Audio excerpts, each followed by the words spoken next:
Eu nunca fui de acreditar em assombração. Para mim, o medo na estrada tinha nome: assalto, freio falhando ou cansaço. Mas o que aconteceu naquela noite de outubro mudou meu sangue. Eu puxava uma carga de madeira, saindo de Montes Claros. Já passava das 2 da manhã e o trecho estava um deserto. Sabe aquele silêncio que parece que o mundo acabou e só sobrou o barulho do motor? Pois é. De repente, o caminhão pesou. Eu conheço meu bruto, sei como ele sobe qualquer ladeira, mas ali, no plano, ele começou a perder força, como se eu estivesse arrastando 10 vezes o peso permitido.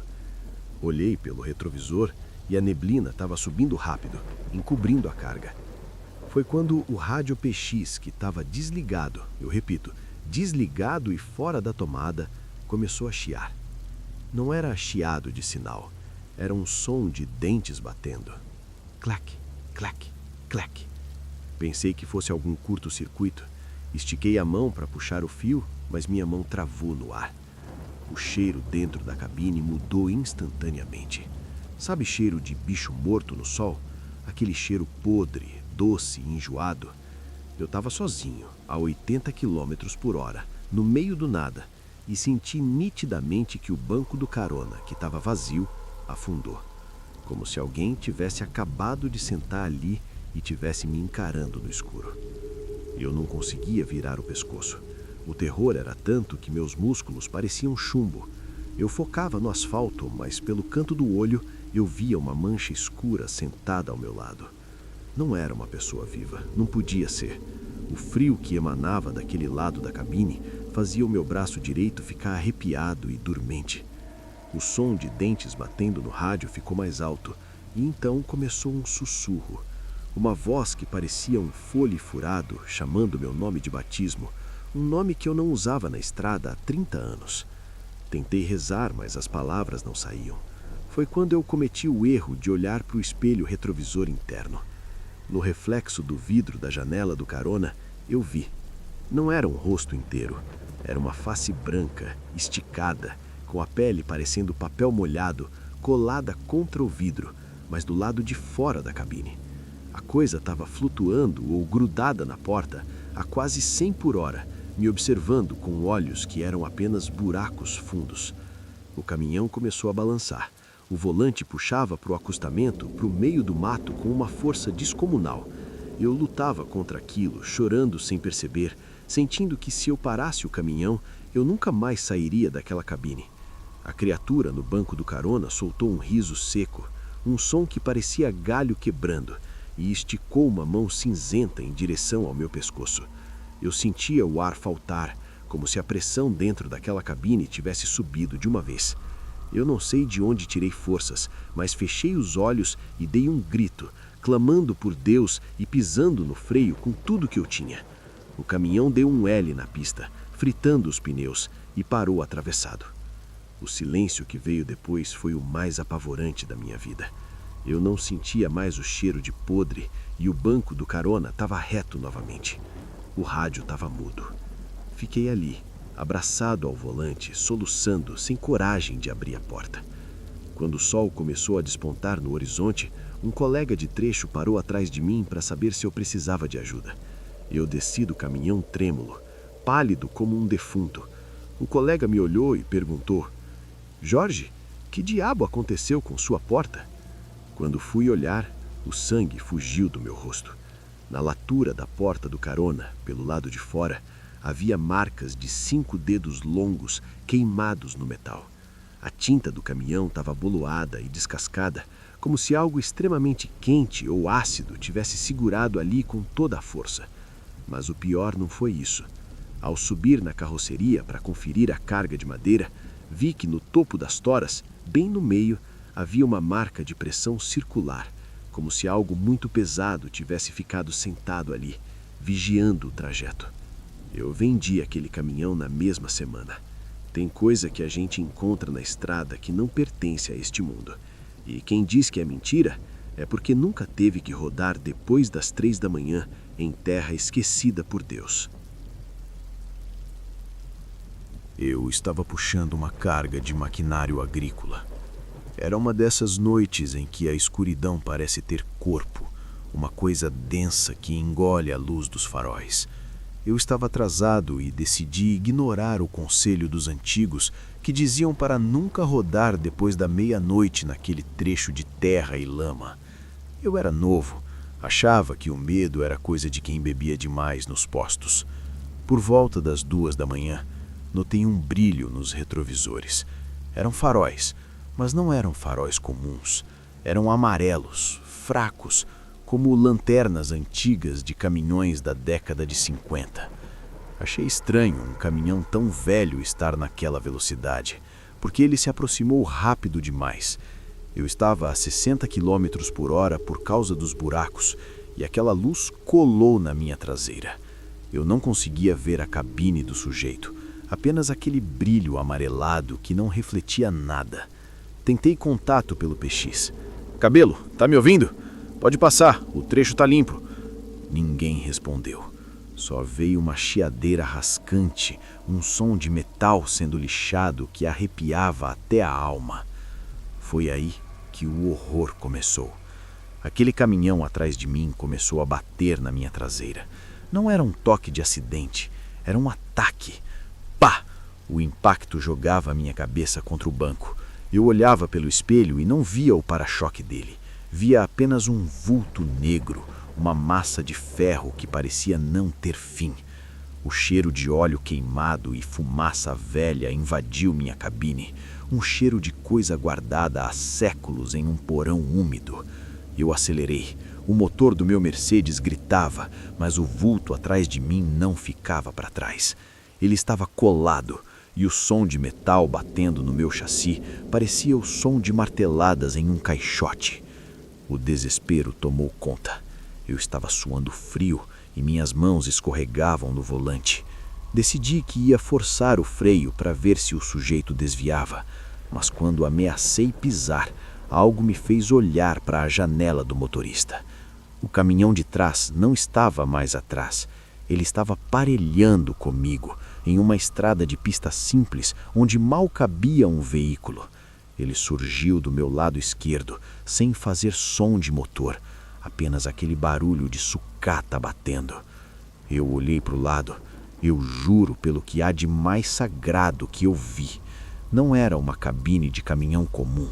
Era uma carcaça enferrujada, cheia de barro seco e vegetação morta pendurada.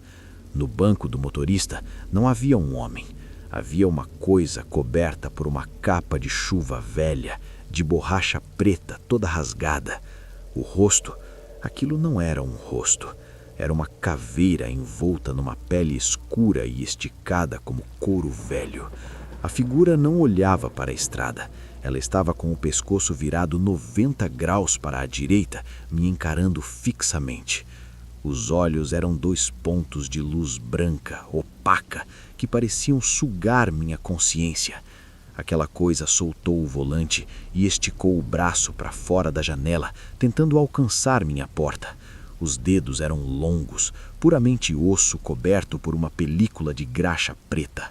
O meu caminhão começou a perder a direção sozinho, como se estivesse sendo atraído por um ímã gigante em direção àquela sucata fantasmagórica.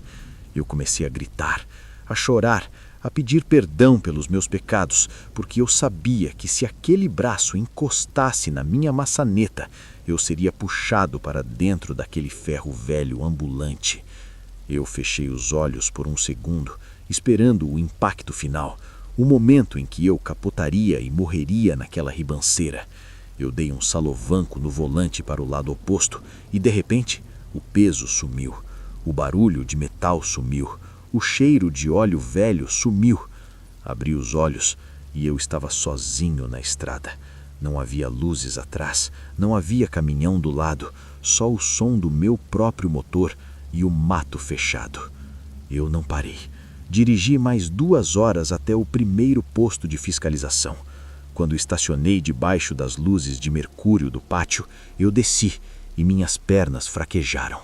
O guarda da balança veio até mim perguntando se eu estava passando mal porque eu estava branco como papel.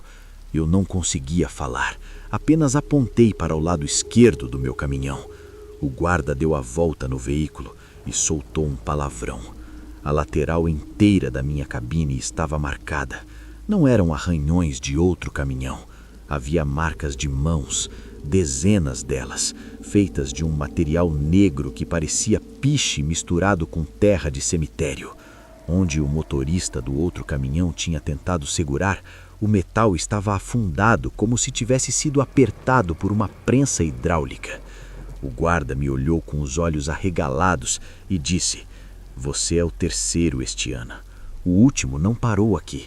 Acharam o caminhão dele no fundo do rio, vazio."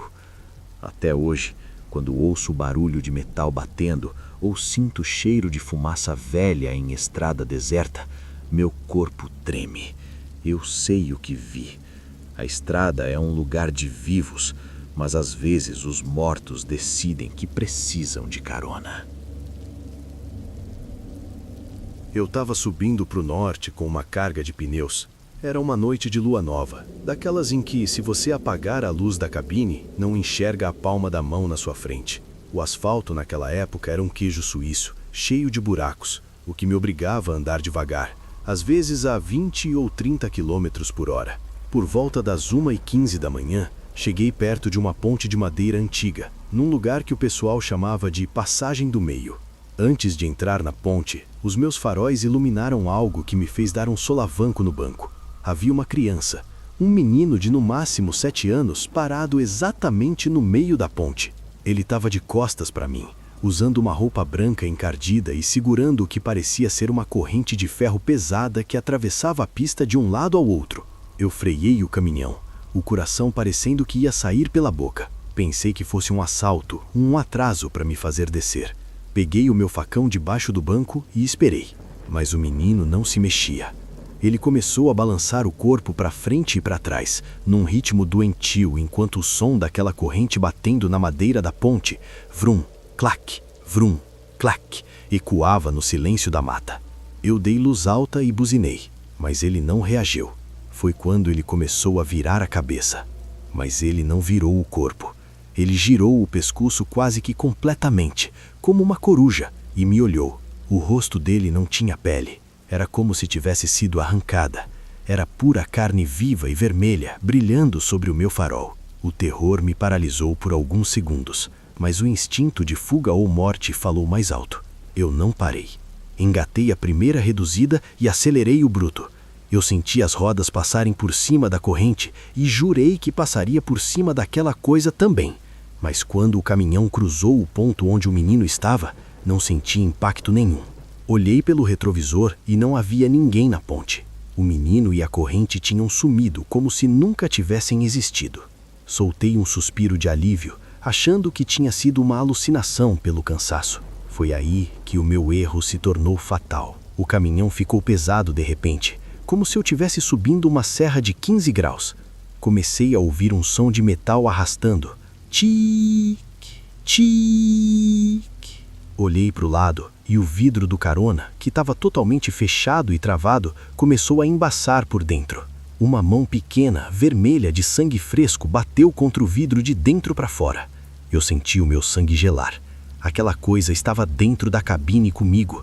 Eu não conseguia olhar para o lado direito, mas pelo canto do olho eu via a mancha branca da roupa do menino sentada no banco do carona. Ele começou a rir, mas não era um riso de criança. Era um som gorgolejante, como se ele tivesse com a garganta cheia de líquido. O ar na cabine ficou tão pesado que eu mal conseguia respirar. O cheiro de ferro, de sangue metálico e quente, tomou conta de tudo. Eu sentia que a qualquer momento ele ia pular no meu pescoço. Eu dirigi por quase 30 quilômetros naquele estado, com o pé cravado no acelerador, sem olhar para a direita nem por um segundo. Eu rezava tudo o que sabia, gritava nomes de santos, e a risada do meu lado só aumentava, ficando mais aguda, mais estridente, até que o som parecia que ia estourar os meus tímpanos. De repente, o caminhão deu um solavanco para frente, como se tivesse se libertado de uma âncora, e o peso sumiu. O riso parou. O cheiro de sangue foi substituído por um cheiro de mato queimado. Eu só parei quando vi as luzes de um posto de gasolina movimentado, já perto do amanhecer. Eu saí da cabine tropeçando, caí de joelhos no pátio do posto e vomitei. Os frentistas vieram me acudir achando que eu estava infartando. Um motorista mais velho, que estava tomando café, se aproximou, olhou para o meu caminhão e tirou o chapéu. Você passou pela passagem do meio, não foi, rapaz? Eu não precisei responder. Ele apontou para o banco do carona do meu caminhão. Através do vidro, dava para ver. O estofado estava ensopado de um líquido escuro e viscoso e havia marcas de mãos pequenas por todo o painel. Marcas feitas de sangue que já estava secando e ficando preto. O mais assustador foi o que ele me disse depois. Há 20 anos, um caminhoneiro atropelou um menino ali e, por medo, jogou o corpo dele no rio, preso a uma corrente de âncora para não boiar. Desde então, o menino procura uma carona para sair daquele rio. Eu nunca mais voltei para aquela estrada. Vendi o caminhão com o banco manchado, porque não importa o quanto eu esfregasse, aquela mancha de sangue sempre voltava a aparecer quando a lua sumia do céu. Eu puxava uma carga de carne congelada, descendo a serra por volta das 3:30 da manhã. Quem conhece a Serra do Espigão sabe que ali o filho chora e a mãe não vê. A neblina estava tão fechada que eu só via um palmo à frente do capô. Eu estava em marcha reduzida, segurando o bruto no freio motor, quando notei algo estranho no acostamento. Não era um vulto, era uma luz. Mas não era luz de lanterna, era um brilho azulado, fraco, que parecia sair de dentro da terra. Pensei que pudesse ser algum sinalizador de acidente e reduzi ainda mais. Foi quando o meu rádio PX, que estava em silêncio absoluto, deu um estalo tão forte que eu quase perdi a direção. Começou a sair uma voz dali, mas não era de caminhoneiro. Era uma voz de mulher, mas parecia que ela estava falando debaixo d'água, um som arrastado, lento. Me ajuda, tá frio aqui embaixo. Eu senti um calafrio que subiu da sola dos pés até o topo da cabeça. Olhei para o lado, para o abismo à minha direita, e vi a luz azul subir. Ela flutuou do precipício e parou na altura da minha janela. Era uma esfera de luz, mas dentro dela, eu juro por Deus, eu via um rosto retorcido de dor. O motor do caminhão, que nunca tinha me dado problema, começou a falhar. As luzes do painel piscavam como se houvesse uma mão invisível brincando com a fiação. Eu estava perdendo a força e o caminhão começou a voltar de ré em plena descida. O desespero bateu forte. Eu pisava no freio com toda a força, mas o caminhão continuava deslizando para trás, em direção ao vácuo. Foi quando a porta do passageiro, que eu sempre trancava por dentro, deu um estalo de metal e se abriu sozinha, escancarada para o abismo. O vento que entrou não era o vento da serra, era um ar gelado, com cheiro de terra molhada e flores de cemitério. Eu tentei puxar a porta, mas não conseguia tirar as mãos do volante. Pelo retrovisor, eu vi a luz azul entrar na cabine e se moldar no banco do carona. Aquela luz foi se transformando numa figura feminina, pálida, com um vestido rasgado e sujo de barro. Ela não falava com a boca, mas eu ouvia os gritos dela dentro do meu crânio. Ela esticou uma mão que parecia feita de fumaça e tocou o meu ombro. No momento em que ela me tocou, eu perdi o sentido da visão. Tudo ficou branco. Eu não sentia mais o caminhão, não sentia o meu corpo. Eu via imagens de um acidente antigo, um caminhão caindo naquele exato ponto, uma mulher presa nas ferragens gritando enquanto o fogo subia. Eu sentia a dor dela, o metal cortando a carne, o frio da morte chegando. Ela queria que eu fosse com ela. Ela estava puxando a minha alma para fora do corpo e eu sentia o meu coração batendo cada vez mais devagar, quase parando. Eu acordei com o barulho de uma buzina ensurdecedora. Era um colega de estrada que tinha parado o caminhão dele de frente para o meu. Eu estava com o corpo pendurado para fora da porta do carona, metade para fora da cabine, olhando direto para o abismo. O meu caminhão estava com o para-choque traseiro já no ar, equilibrado por um milagre no meio-fio da serra. O colega me puxou para dentro, gritando: "Acorda, rapaz, você ia pular." Eu estava em choque, não conseguia falar. Quando recobrei um pouco da consciência, olhei para o meu ombro, exatamente onde a mulher tinha me tocado. A minha jaqueta de couro estava queimada, com a marca de uma mão perfeitamente desenhada, mas não era queimadura de fogo. O couro estava congelado e quebradiço, como se tivesse sido mergulhado em nitrogênio líquido. Nós olhamos para baixo com uma lanterna forte e vimos lá no fundo do matagal os restos de um chassi retorcido que ninguém tinha visto antes, coberto pela vegetação de anos. Lá no posto, lá embaixo, o pessoal contou que naquela curva nos anos 70, uma mulher tinha morrido esperando o socorro que nunca chegou depois que o marido perdeu o freio. Até hoje eu tenho a cicatriz no ombro. Não é uma cicatriz de ferida, é uma mancha branca na pele que nunca some e que fica gelada toda vez que eu passo perto de uma serra. Eu parei de rodar à noite.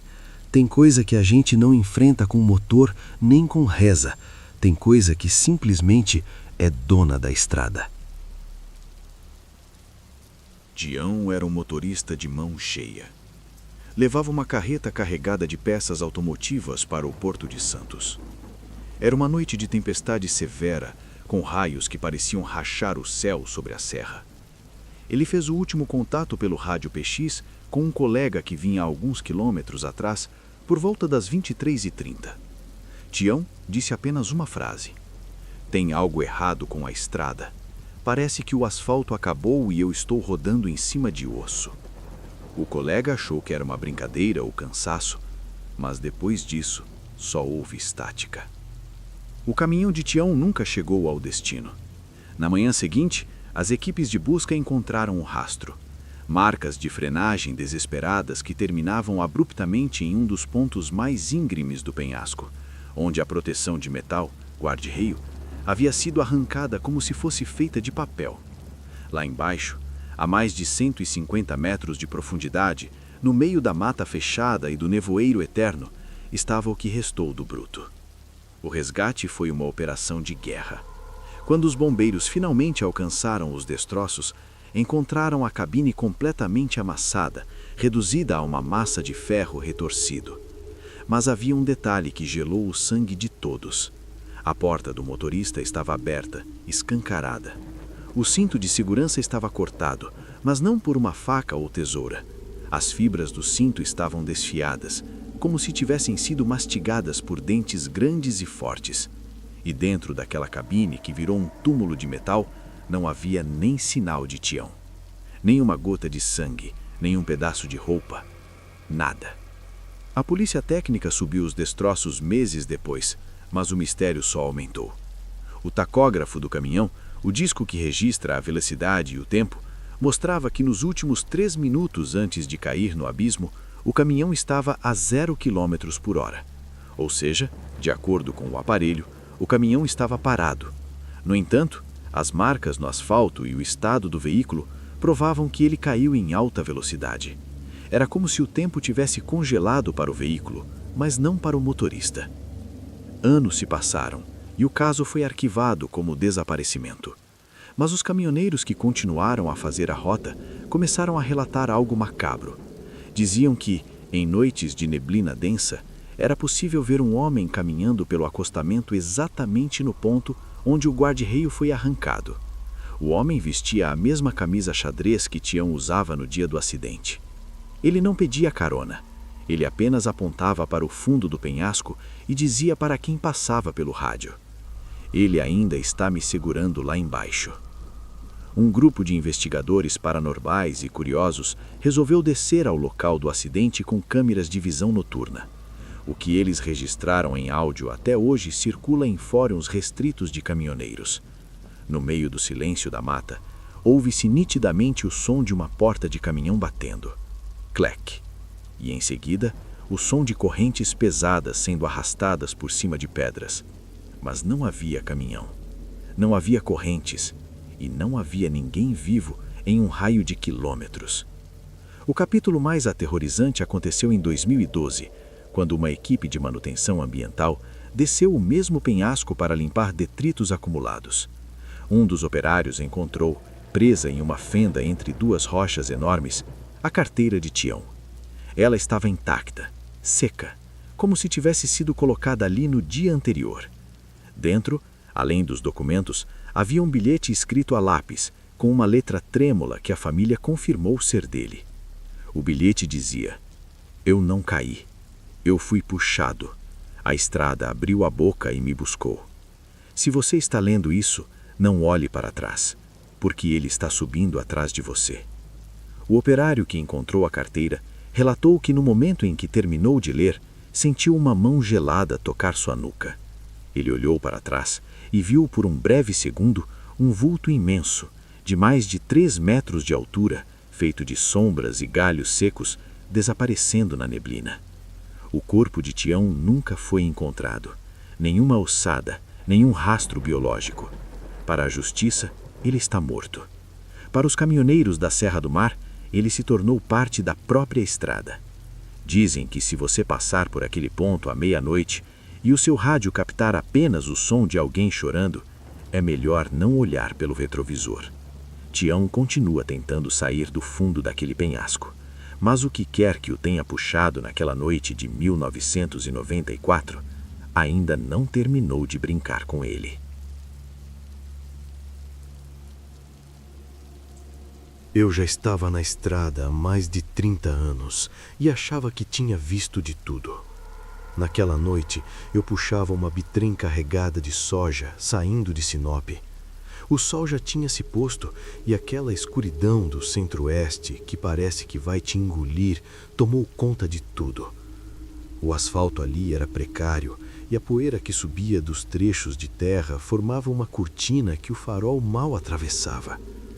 Eu estava exausto, meus olhos ardiam, mas eu precisava chegar ao próximo posto. Foi quando vi uma luz de balizamento, daquelas laranjas, piscando no meio da pista. Um homem com um uniforme de operário, todo sujo de graxa e terra, me deu sinal com uma lanterna. Ele parecia desesperado. Eu parei o bruto pensando ser um acidente.